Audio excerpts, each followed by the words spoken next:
Hello, Packers fans, wherever you may be. It is the afternoon of August 1st, and we're here to give you some notes from training camp, some thoughts on family night on Saturday, some further thoughts about the Lions' shocking loss on Thursday night, and breaking news on Micah Parsons and could this impact the Green Bay Packers. So let's get right into it. But before we do that, please give this video a like. And if you haven't already done so, give us a subscribe. We're giving you daily news about your Green Bay Packers. We're trying to get to 5,000 subs before the start of the season. And we're almost to 4,000, so we're well on pace to getting to that 5,000 before week 1. You can help by hitting that subscribe button. It only takes you a second, and we deeply appreciate it. Let's talk about our Packers training camp notes for Friday, August 1st. With family night looming on Saturday, the Packers took it very easy today. They did not wear full pads. They wore shells only for practice today. In addition, the practice included only 3 team periods, which is far fewer than a typical practice. This is likely due to the fact, again, family night, they're probably going to they're probably going to amp it up for family night on Saturday. So look for a longer practice on Saturday. So they probably took a little off this Saturday. Plus, we have a lot of players for the Green Bay Packers that are nicked up right now. There aren't a lot of significant injuries, but there's a lot of nagging injuries, and we're going to talk about that in a second. So it really makes sense for the Packers to limit practice today. There's going to be family night tomorrow. Then the Packers have 2 days off after family night. So it really makes a lot of sense for the Green Bay Packers to take things easy on a Friday. So the Packers are well rested. They'll get over 24 hours of rest before family night. And hopefully some of these players with nagging injuries can get back in for family night. Just some quick notes on family night before we move on here. Family night is a great experience. If you're in the Green Bay area, there's still tickets available as of this morning. It's a really fun event. Imagine a practice, but with 80,000 people rooting the Packers on. It's really a unique fan experience that only a team like the Green Bay Packers and their community can have. 80,000 people showing up for a practice is unheard of in any other NFL city, but that's not unusual for family night at all. So I would definitely try to check it out. In addition to that, they're going to have it available on television in the region, but best of all, and this might be the first time this happened, if this isn't the first time, correct me in the comments, they're going to have family night on Packers.com. It's going to be streamed live, and I'm assuming there would be some sort of video on demand on the Packers website. This is exciting news, not only for fans that can't be there in person, but for us analysts. It's a great opportunity for us to get some really good high-quality clips to look at for practice. We see clips on Instagram and X, and they're usually recorded on phones. They're not the best quality. I'm assuming they're going to have broadcast quality cameras at family night. So that's going to be a great opportunity for us to really dig deep into the tape and find some good progress. So I'm very excited about looking at that tape. I'll be watching it live. I'll then watch the tape again probably on Sunday morning, and then I'll give you some thoughts on the practice on Sunday. So very excited about bringing that to you. Once again, hit that subscribe button. As far as participation for today's practice, 6 Packers were added to the injury report today. Sam Brown Jr. had an ankle injury. Rashid Walker, had a groin injury. That's something we're going to have to watch very closely because not only is he in the midst of a battle for his position, but we don't want to see a lingering groin injury for our left tackle. Travis Glover has a shoulder injury. Defensive end Mosby again has a groin injury. That seems to be something very common right now in training camp. The training staff is very good at looking at these injury trends, and I'm sure that they have a meeting on a regular basis to try to see if there's something in the training camp regimen that is causing continuous problems. So now we've had at least 3 groin problems that we're aware of so far in training camp. We have Rasheed Walker, Aaron Mosby, and of course Marshawn Lloyd, who has a groin injury as well. So they're going to have to see, could it be something with the turf? Could it be something with not stretching sufficiently before practice? I'm sure the training staff is going to look at that very closely. Cornerback Nate Hobbs has a knee injury, and cornerback Kamir Hedden has a hip injury. Now, if I had to guess, all of those injuries I just talked about, the players would still play in a game. These are probably precautionary, middle of training camp bumps and bruises, which we would expect that a player would actually play through if it was the regular season. We still have Marshawn Lloyd out with his groin injury, as I said, and Christian Watson, of course, has his knee injury, and he's not expected back until mid-October. But it wouldn't surprise me if he was back sooner than later. I've heard reports that he is cutting well in private practices. He is actually running up to 22 miles an hour, which is blazing fast. His record apparently is 23 miles per hour. So he is close to getting to where he was before the injury. That doesn't mean they're going to rush him back, but that is a good sign that for the window of when Christian Watson will be back, hopefully we're trending towards the shorter end of that window. That would be great. So with so many injuries on the offensive line, the Packers ended up experimenting a lot today. Jordan Morgan and Anthony Belton took first team defense left tackle snaps with Walker being out of practice. That makes sense. Jacob Monk worked with the first team unit as right guard and center, and also played some left guard when Aaron Banks needed a breather. So this is great cross training. As we know, the Green Bay Packers love the fact that they have players that can intermix and play multiple positions. So while we don't like to see these lingering injuries for some players, it does give the coaching staff the opportunity to give the second and third string players opportunities to play with the first team offense, which will pay off in the regular season. So I'm sure some of the players that were hurt could have probably gone today. It was going to be a short practice, so they said, let's work in some of the other second and third string team players in today, which I think is great. One bad injury today that bears watching, Emmanuel Wilson went down with a possible knee injury. He was able to walk off the field under his own power with a limp, but that's something we're going to have to watch very closely. Right now, I have Wilson as my 4th running back on the depth chart right now, if everyone is healthy. So this is a little concerning. Marshawn Lloyd is out for the short term.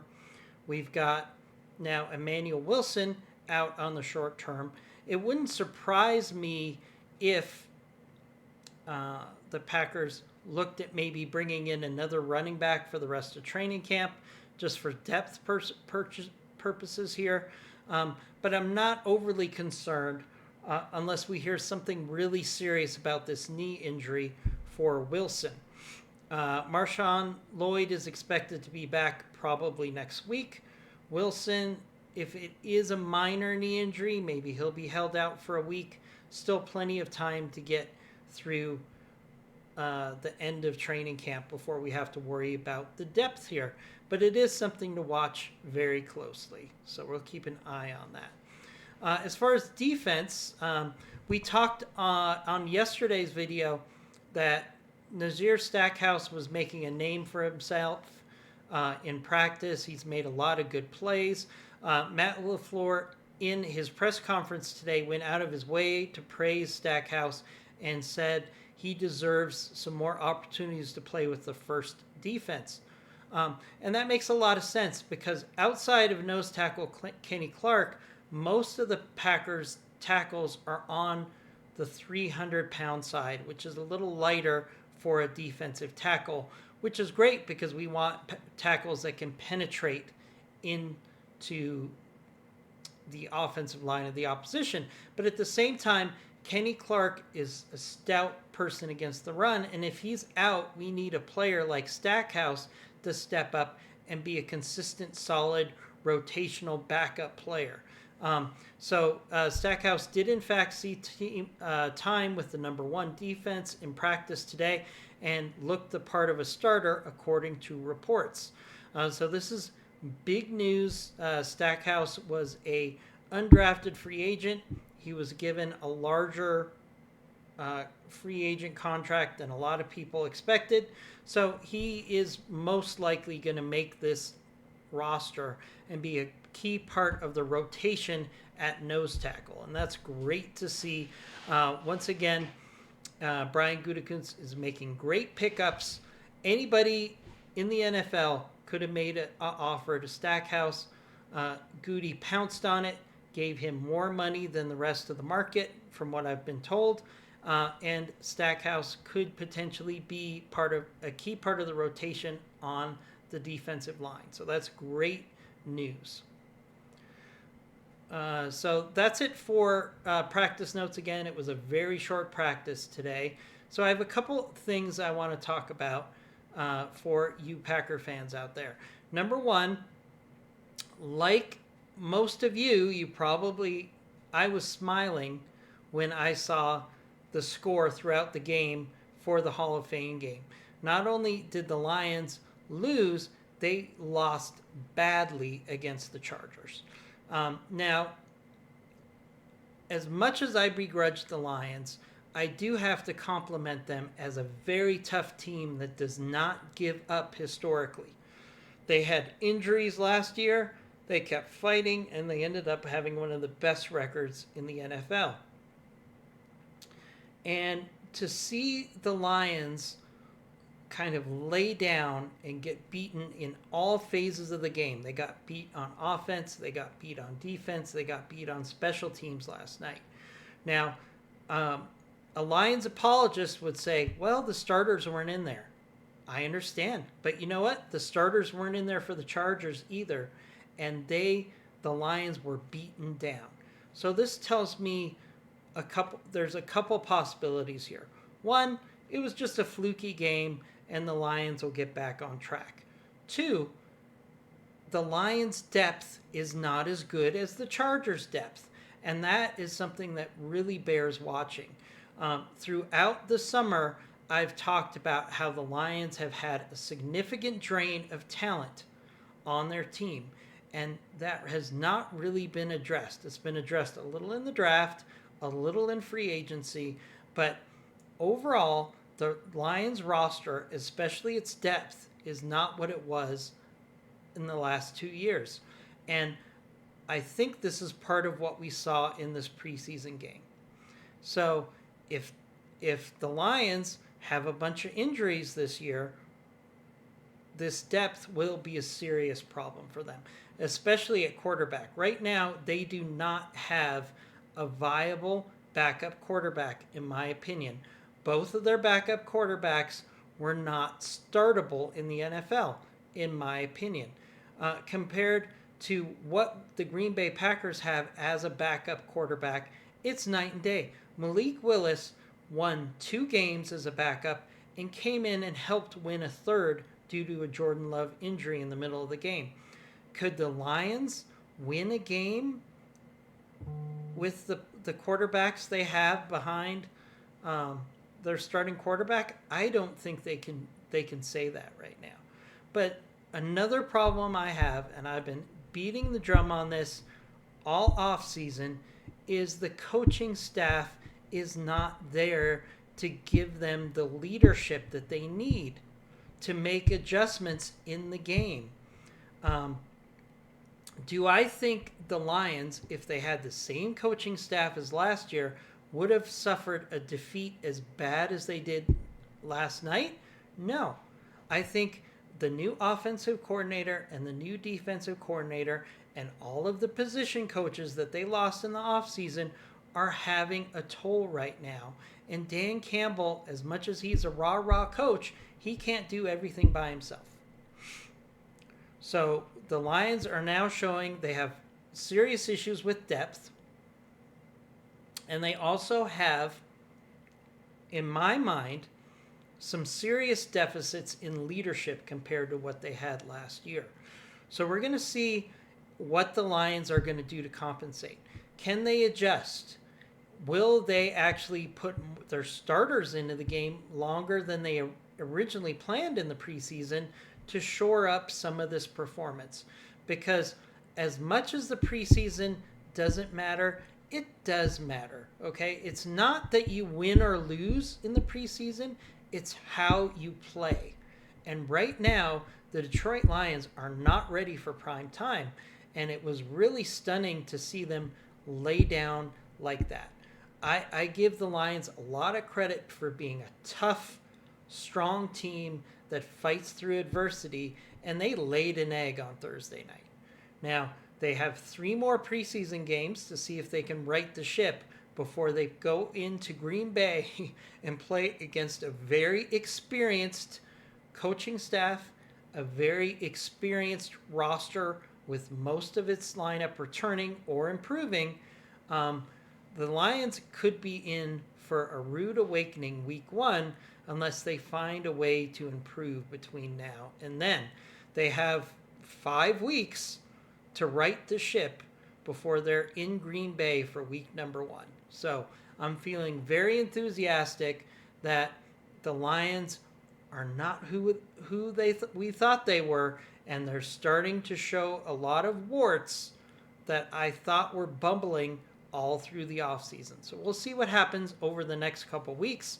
One important note here, this is not an endorsement. They're not paying me to say this, but I think if you're a serious NFL fan, you should look at NFL Plus.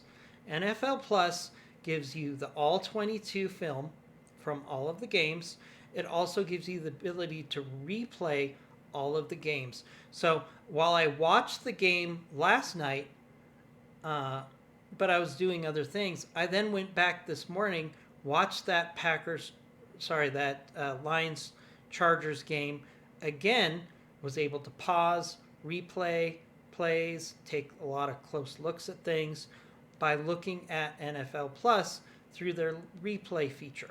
The next day, it was up and available for watching. So I'm very excited about having NFL Plus to use to give you all the analysis for your Green Bay Packers and also for the opponents.